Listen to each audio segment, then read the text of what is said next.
Good morning students, this is Ankit Mishra. Students, in part 3rd, globalization and Indian economy, I will explain you few crucial points. Students, in last video, in part 2, I explained about globalization, MNCs and productions. Now today, I will explain you few crucial topics and points.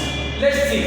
Today, different countries of the world, आज दुनिया में जितने भी देश हैं, ठीक है, वो इंटरडिपेंडेंट हैं इकोनॉमिकली ऑन ईच अदर। वो कहीं ना कहीं किसी न किसी तरीके से बच्चों एक दूसरे पे वो क्या है, आश्रित हैं, डिपेंड हैं, उनसे जुड़े हुए हैं। ये बात आप मानते हैं, ये बात आप जानते हैं कि दुनिया में, संसार में, today different countries of the world, आज संसार में जितने भी देश हैं वो इंटरडिपेंड, एक दूसरे पर आश्रित है इकोनॉमिकली, कहीं ना कहीं किसी न किसी लेवल पे वो आर्थिक लेवल पर एक दूसरे से जुड़े हुए हैं।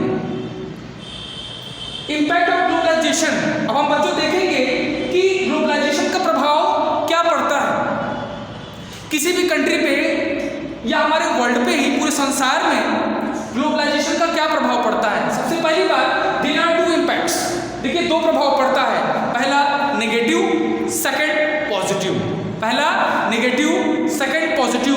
तो इंपैक्ट ऑफ ग्लोबलाइजेशन, तो देयर आर टू इम्पैक्ट्स, दो ऐसे इम्पैक्ट्स हैं जो पड़ते हैं ग्लोबलाइजेशन पे, नेगेटिव और पॉजिटिव। ठीक है, क्या क्या पॉजिटिव, क्या इम्पैक्ट पड़ जाएगा, सकारात्मक कौन सा इम्पैक्ट पड़ जाएगा और नकारात्मक क्या पड़ जाएगा। आप तो सोचते होंगे कि ग्लोबलाइजेशन में तो भाई फायदा ही फायदा है, प्रोडक्शन होगा, बाजार मिलेगा, इकोनॉमिकल कंडीशन बढ़ेगी, पैसा आएगा, लोग खुशहाल जीवन होगा, इससे प्रॉब्लम क्या हो सकती है। इससे प्रॉब्लम है, प्रॉब्लम ये है क्योंकि इसका जहां एक तरफ सकारात्मक पहलू है तो दूसरी तरफ नकारात्मक भी होता है।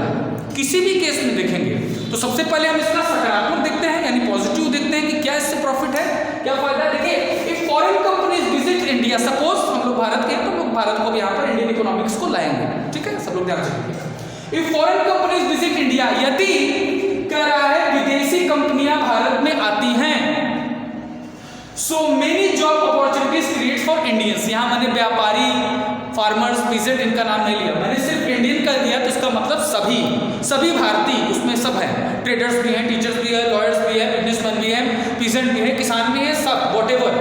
तो कह रहा है यदि कोई विदेशी कंपनी या विदेशी कंपनियां जब भारत में आती हैं तो बहुत सारे जॉब की अपॉर्चुनिटियां भारत में क्रिएट हो जाती हैं, यानी बहुत बड़े लेवल पे बहुत सारी जॉब की अपॉर्चुनिटी जो बच्चों हैं वो क्रिएट हो जाती हैं भारत में, इंडिया में, जिससे बहुत सारे व्यापारियों को, किसानों को, सभी भारतीयों को इसका लाभ मिलता है और भारत की इंडियन इकोनॉमी में इंप्रूवमेंट होता ही है। लेकिन इसका दूसरी तरफ, ये तो इसका लाभ है, लेकिन दूसरी तरफ इसका नेगेटिव रोल क्या आएगा ये भी देख लेते हैं। इट पेरिश स्मॉल प्रोड्यूसर्स, इससे छोटे व्यापारी समाप्त हो जाएंगे, ठीक है। इसका नकारात्मक रूप फेस ये है कि जो छोटे व्यापारी हैं वो, उनका जो प्रोड्यूसर हैं, उनका प्रोडक्शन समाप्त हो जाएगा, उनके पास जो उनका जो धन है, जो उनकी प्रॉस्पेरिटी जो थोड़ी बहुत उन्होंने बनाई है वो समाप्त हो जाएगी। नॉट ऑल, पूरी तरह नहीं या सबकी नहीं, बट ऑलमोस्ट, लेकिन ज्यादातर ऐसा ही होगा। क्यों ऐसा होगा? क्योंकि देखिए, सबसे बड़ी बात यह है कि जब प्रोडक्शन होता है तो उसका लाभ होता है, नो डाउट, लेकिन जैसे सपोज मान लीजिए कि हम चाइना जब क्या करता है, अपना जो प्रोडक्शन करता है किसी कंट्री में, अपनी एमएनसीज लगाता है, 2 से 4 कंट्री में, 5 कंट्री में, 10 कंट्री में या बहुत सारी कंट्रीज में, और वहां से वो प्रोडक्शन करता है, वहां वो मार्केट तलाश करता है, मार्केट में उन सारी चीजों को सेल आउट करता है, सस्ते दरों पर वो मटेरियल्स को क्या करता है, कंज्यूम करता है प्रोडक्शन के लिए।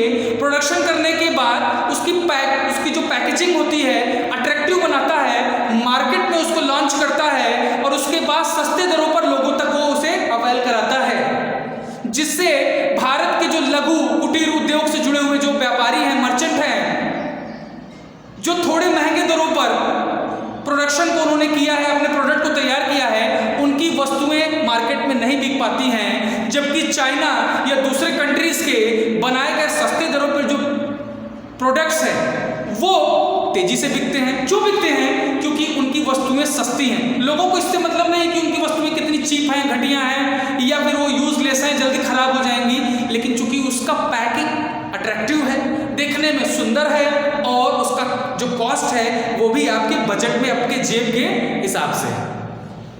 और भारतीय जो छोटे छोटे उद्योग, जो कंपनियां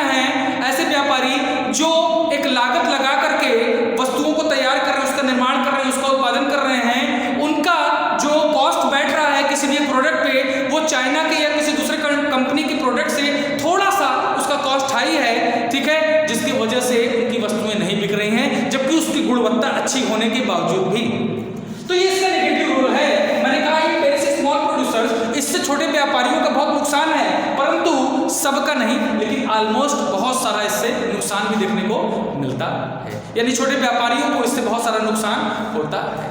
तो बच्चों, आई होप कि आपको पॉजिटिव और नेगेटिव रोल ग्लोबलाइजेशन का समझ में आ गया होगा। एक एक